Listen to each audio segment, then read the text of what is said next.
Nxënësit e shkollave të mesme tani kanë mundësi të bëjnë një vit këmbim studimor në Amerikë.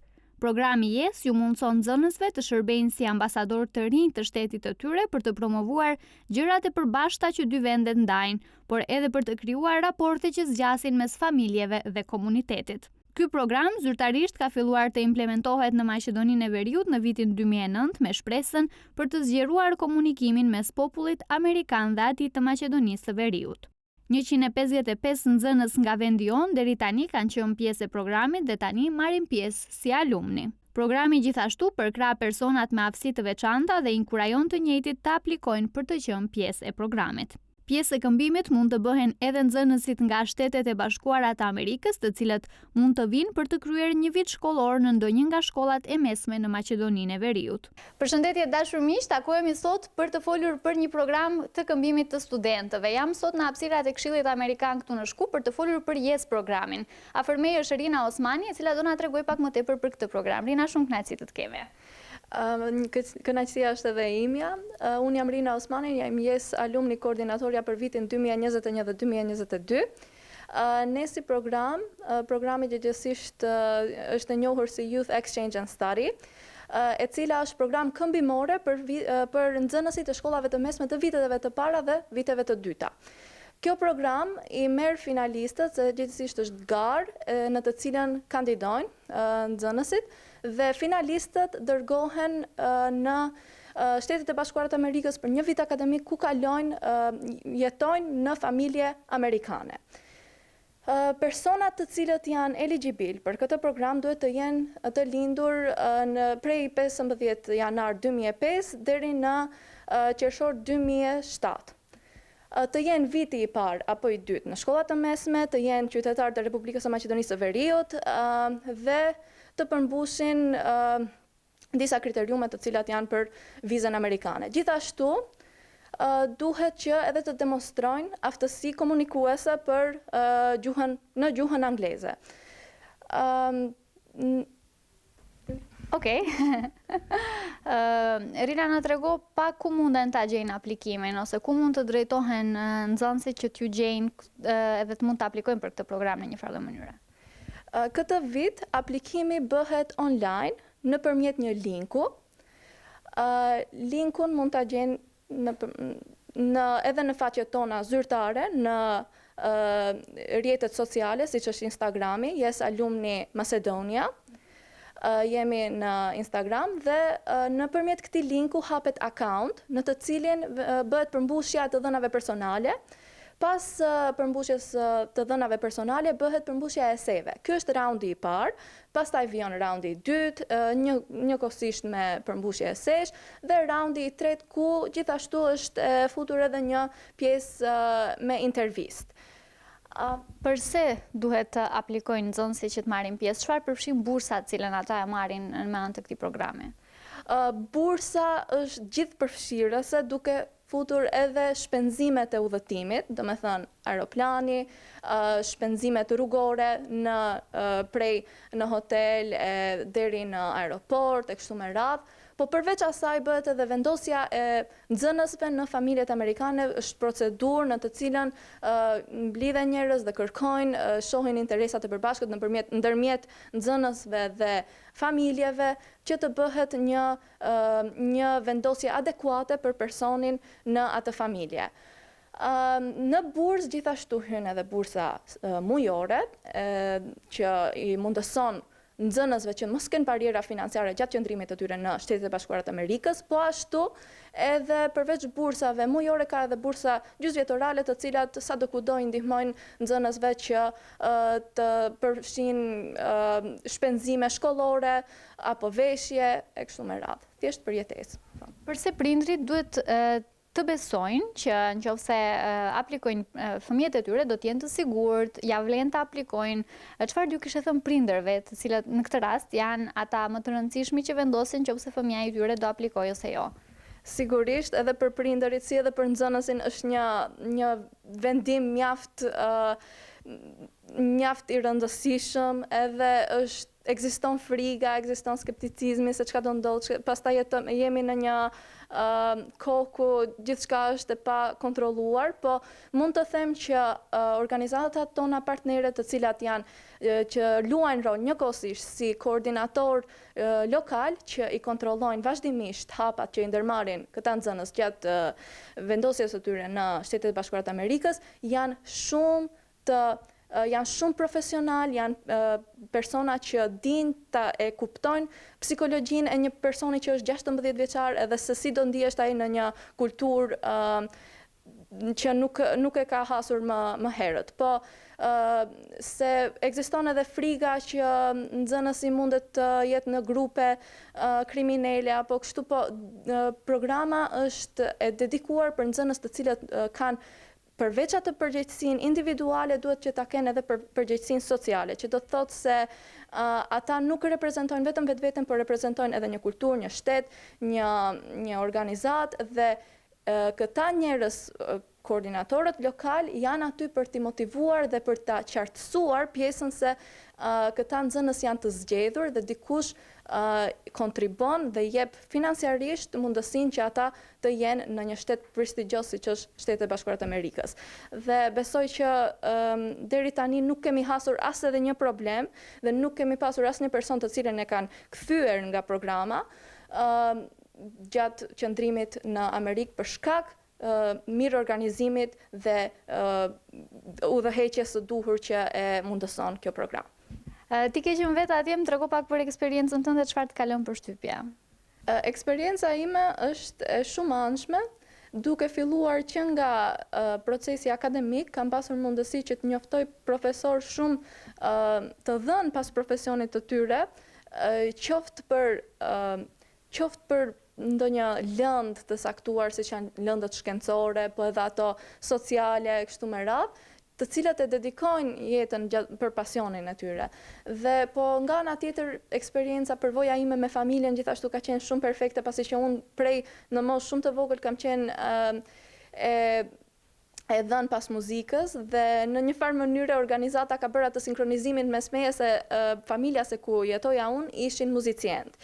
Dhe ishte përveç konektimit ton familjar si antar të një familjeje, unë kam pasur mundësinë që edhe profesionalisht t'i dedikohem muzikës, sepse shkonim në koncerte muaj pas muaj, më shumë se sa do kisha mundësi që të shkoja në koncerte gjatë qëndrimit tim në Maqedoni.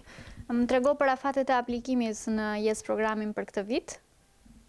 Afati i aplikimit është deri në 31 tetor, dhe duhet ta kem parasysh nxënësit që pasi të hapet akaunti kanë 10 ditë kufizim për ta përmbushur gjithë raundin e parë me esejat të dhënat personale e kështu me radhë. Në aplikim ka instruksione, udhëzim shumë të qartë për gjitha hapat të cilat duhet i ndërmarr një person për të bërë aplikim të suksesshëm. Kennedy Lugar програмата е основана од страна на Американскиот конгрес во 2002 година како одговор на настаните во 11 септември. Во нашава држава официјално програмата започна во 2002 година со цел да се подобри, да се зголеми комуникацијата помеѓу граѓаните од двете држави. Од тогаш секоја година до 20 ученици успеваат да ја завршат YES програмата успешно на годишно ниво. Програмата е целосно финансирана од владата на САД, а е подпомогната за да се имплементира од страна на Министерството за образование и наука на Република Северна Македонија. Реципрочно на програмата Kennedy Lugar за размена на студенти во Македонија од 2014 година до сега ни се дојдени 36 средношколци од Америка кои посетуваат школа во Скопје, државни и приватни школи посетуваат. Тоа се студенти односно средношколци од 3-та и 4-та година средно. Минатата година, поради COVID ситуацијата, 4 средношколци од Америка виртуелно посетуваа настава во Македонија. Оваа година имаме најголем број на средношколци, тоа се 9. Дојдени се тука за да пред се е запознаат културата, да го научат јазикот и едноставно да го разберат општеството на Балканот и во Македонија како функционира, нели. Она за што доста често сме ангажирани во периодот пред да дојдат е да ги бараме фамилиите домаќини кои би ги отвориле своите домови за еден средношколец од Америка за 10 месеци колку што трае и школската година, да живее и да го споделува секојдневието со нив за да научи културата, да го научи јазикот и да види како е да се биде еден типичен македонски средношколец. Na trego pak për eksperiencën tënde në Amerikë, kam përshtypjen që shumë nxënës e kanë ëndër Amerikën. Po, siç edhe kemi folur me shumë kandidat të këtij viti edhe viteve tjera, shumë nxënës e ëndrojnë dhe dëshirojnë këtë, edhe gjatë aplikimeve dhe shprehin dëshirën. Eksperienca ime është në përgjithësi një eksperiencë shumë e mirë, edhe e re e panjohur për shumicën e studentëve këtu në Maqedoni. Ishte një eksperiencë e cila pak a shumë u ndal në gjysmë për shkak të pandemisë, por edhe pse do të thotë shkollat apo gjitha gjërat filluan funksiononin online ose do të thotë daleshin në gjysmë, eksperienca jonë vazhdoi deri pak a shumë në fund. Jemi kthyer domethënë 10 ditë më përpara se që e kemi pas vetëm të planifikuar. Eksperienca në përgjithësi ishte shumë e mirë, gjithë komuniteti im kanë qenë shumë mikpritës edhe na kanë pritur jo vetëm mua, por edhe gjithë studentëve tjerë shumë dorëhapur. Edhe ka qenë një diçka shumë më ndryshe se sa që mund ta përjetonim nëse shkonim edhe si student viteve të fakulteteve ose universiteteve. Si tu bë mendja që ta aplikosh ose ku e pe programin për herë të parë? Kisha ato dilemat e tua? Po, sigurisht, do të thotë kisha dilema më e madhe ishte se do të thotë shumë nxënës prej Maqedonisë do të aplikonin edhe mendoja se nuk mbrija kriteret të mjaftueshme, por do të thotë vendosa të aplikoj kur ishte lajmërimi apo do të thotë i programit YES në shkollën time, që u bën nga një alumna e vitit të mëparshëm. Edhe vendosa ta provoj fatin tim dhe të shkoj do të bëj testin e parë që në atë kohë para pandemisë u bënin pikat e testimeve zakonisht nëpër shkolla në komunitete. Kam pasur prindrit e tua atë frikën? Ke pasur vështirësi ti bindish prindri që duhet të aplikosh edhe të shkosh në Amerikë? Po, sigurisht si çdo prind, edhe do thotë shohin fëmijën e tij, sidomos minorant, shkojnë në një kontinent tjetër, jo vetëm shtet, po edhe shumë larg me do thotë pamundësi që do të merrnin pjesë ata në diçka nëse ndodhte, kanë pasur dilemat edhe shqetësimet e veta, po prindët e mi kanë qenë shumë mbështetës edhe do të thotë kanë vendosur që ta respektojnë dëshirën edhe vendimin tim. Çka ju kishe thënë gjithë atyre që kanë ndoshta dilemë për momentin ata aplikojnë ose mos ta aplikojnë për këtë program? Unë do t'i thoja gjithë atyre që duhet ta provojnë si mundësi edhe do të besojnë veten e tyre për shkak se shumica e nesh kemi filluar si ta provoj, pse jo. Edhe ajo ka qenë do të thotë nisja një eksperiencë që na nuk kemi menduar që kemi me mbri ta jetojmë. Edhe prandaj kisha thënë pse jo, se vetë programi është thuaj po gjithçkaje, edhe kjo fillon me duke I thënë po vetes tënde ti në fillim. Јас бев сместен во Анџелика, Њу Јорк, и сега кога слушнете Њу Јорк си мислите градот, но бев сместен на 5 сати од градот, многу далеку од самиот град и буквално уживав во мојата година, бев сместен во многу рурална средина, во многу убава фамилија, со многу добри услови на училиште. Не беше лесно, бидејќи си далеко од дома, не си со своите најблиски, не познаш никој, нова средина, но сепак за многу брзо време се адаптирав и успеав да си фатам еден тек кој што си го терав цела година и имав многу успешна година. Зошто аплицираше за ова програма? За ова програма искрено аплицирав затоа што како да слушав некој глас во мене да ми викаше пробај нешто што обично не го правиш, пробај нешто што обично не би го направил или нешто кое што те предизвикува да направиш големи промени, да оставиш се зад себе за да отидеш во нова држава. А што ти кажа родителите за ова програма кога прво му кажа дека сакаш да аплицираш? Така. Па јас први многу само иницијативно инсистирав на оваа прилика и тие први не беа многу сериозни за целава работа, но кога видов дека станува сериозно, седнавме, имавме еден разговор кој што беше многу така возрасен разговор, може да го кажам, и одлучивме дека ќе одиме до крај и ако се биде како што треба, дека ќе одам и ќе се надевам дека ќе имам прекрасна година и така и стана како што се надевав. За сите тие што не гледат, зошто треба да аплицираат за оваа програма? Така, оваа програма е уникатна и нуди многу можности и додека си таму и кога ќе се вратиш назад во Македонија. Буквално те променува како човек, ти отвара нови видици, стануваш многу посвесен за тоа што се случува околу тебе. Стануваш многу посвесен и за Македонија како држава, каква е, што и фали, како да се подобри Македонија, добиваш некое ново искуство, а во меѓувреме стекнуваш нови пријатели, нова средина и живееш еден живот кој што е скроз различен од овој, ама сепак не е ни подобар ни полош, туку само е различен. Why did you decide to apply for YES program? It's a great question.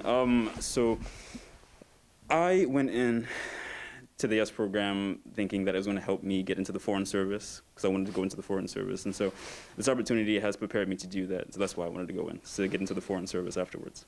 And how do you find Macedonia? Macedonia is mnogo dobro. It is so amazing. I love it here. The city is so beautiful. The people are so lively. It's truly one of the cities to be in. How are you enjoying the educational process or going to school every day here, meeting new people and all that stuff? What's your experience?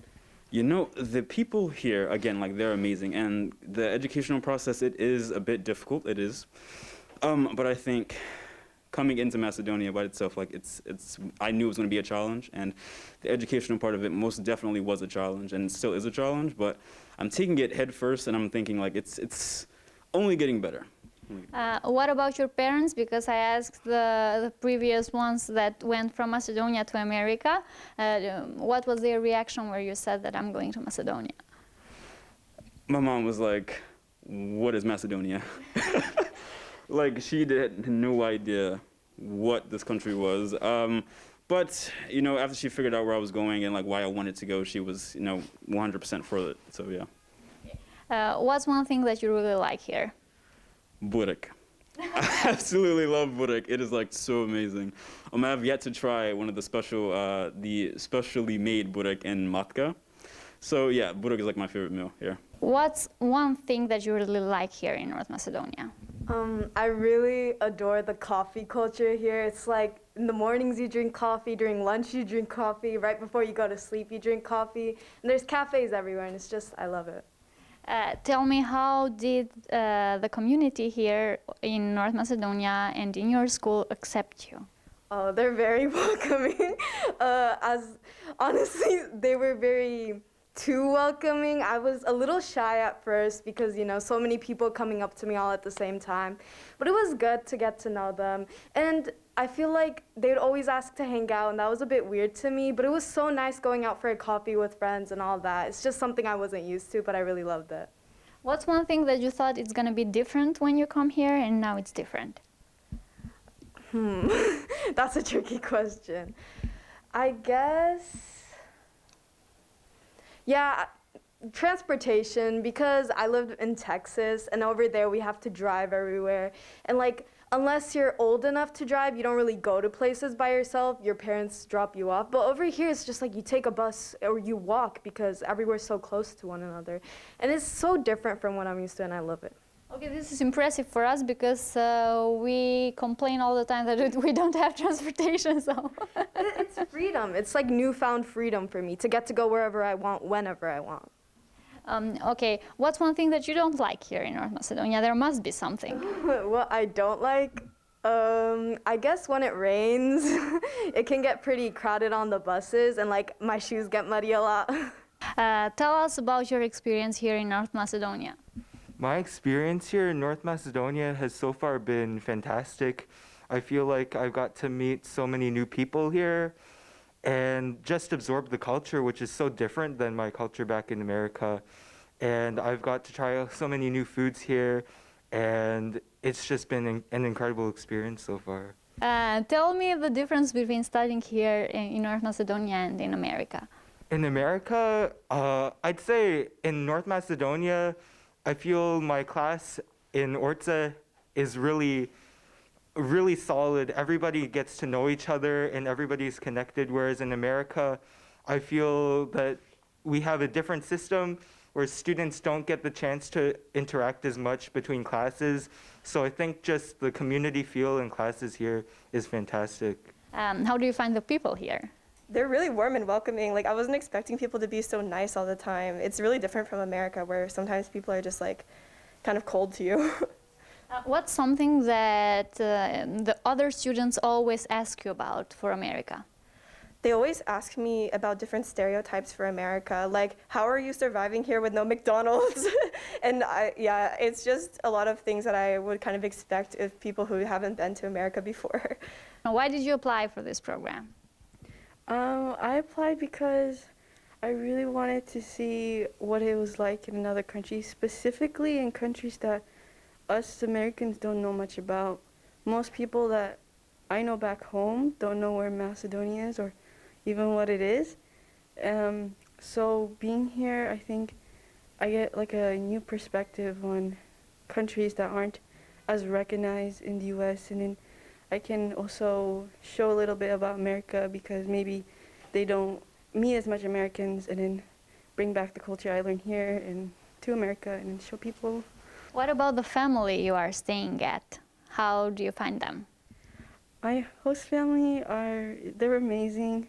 I have a younger host sibling, she's 8, and I have a host mom, and they're very energetic and different from my family, but I think that's a good thing. And yeah. What's the main difference between America and Macedonia from your perspective? Going out with friends, it's a normal thing, like for me to go after school with friends to a cafe or go shopping. Normally in America, it's just you wake up, you go to school, you go home, that's the end of your day. What do you enjoy more here in North Macedonia? Definitely going out with friends. I need to spend a little bit more time with my host family, but I just enjoy spending it with my friends. Even Macedonian friends that I've recently got, it's so much fun. Them showing me around the city, and since they're fluent, we talk to new people, we introduce ourselves to new people. Okay, same question. Why did you apply for YES program? So I don't really have like a great answer for this question. I was just like going through the process of applying for a lot of scholarships, and I never really thought that like I would win the scholarship. So I was like, oh, it's just a fun thing that I can write some essays for. But then it turned into, you know, me coming to Macedonia. So it's really an incredible opportunity, and I'm super glad that, you know, this like miracle happened where I won. How do you find Macedonia? What do you like the most here, and what do you hate the most here? I found Macedonia like very interesting and cool because I come from Indiana, which is a very flat state. And so all I do in Skopje is just like look around at the mountains, and it's incredible. I haven't noticed anything that I super dislike about Macedonia. I'm just really still just so enamored with the country. Programi YES edhe këtë vit ofron mundësi për nxënësit e shkollave të mesme që të shkojnë një vit këmbim studimor në Shtetet e Bashkuara të Amerikës, për të krijuar eksperienca të reja, për të mësuar më shumë për kulturën atje dhe për të sjellë përvoja të reja në shtetin tonë.